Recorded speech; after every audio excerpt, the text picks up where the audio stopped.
Hello, traders. FX Pip Collector here. Today is Wednesday, June 4th, and this is my analysis for the Euro US dollar. If you haven't done so already, definitely do check out my free Discord channel. It's linked down here in the corner at the end of the video. And make sure to take a look at my website, fxpipcollector.com. Watch the video on my home screen to learn more.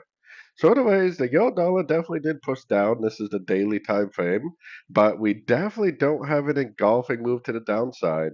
We definitely don't have a break of structure to the downside. We are definitely still within this channel to the upside.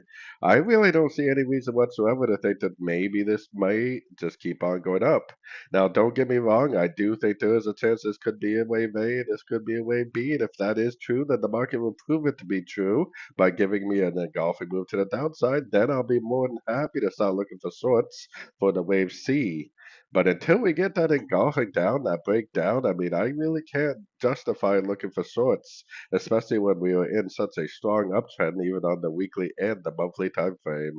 So keeping that in mind, taking it down to the 1 hour time frame, I have my Fibonacci retracement on the last impulsive move up, because if this move down does turn out to be just a pullback to this move up, I would expect to see a double bottom at a Fibonacci level, which we just had. Then I would expect to see price to go up and break structure with momentum.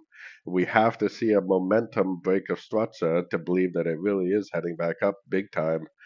If we do not see a momentum break of structure, but instead it just goes up, breaks structure, then rejects it instantly, that may be telling us that the market really is going down and we really should be looking for shorts. So for me personally, because I'm more of a swing trader, I am definitely looking for longs.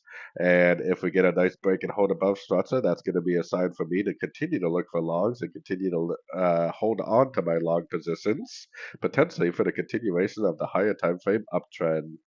So anyways, don't forget to like and subscribe. And as always, thank you for watching and happy trading.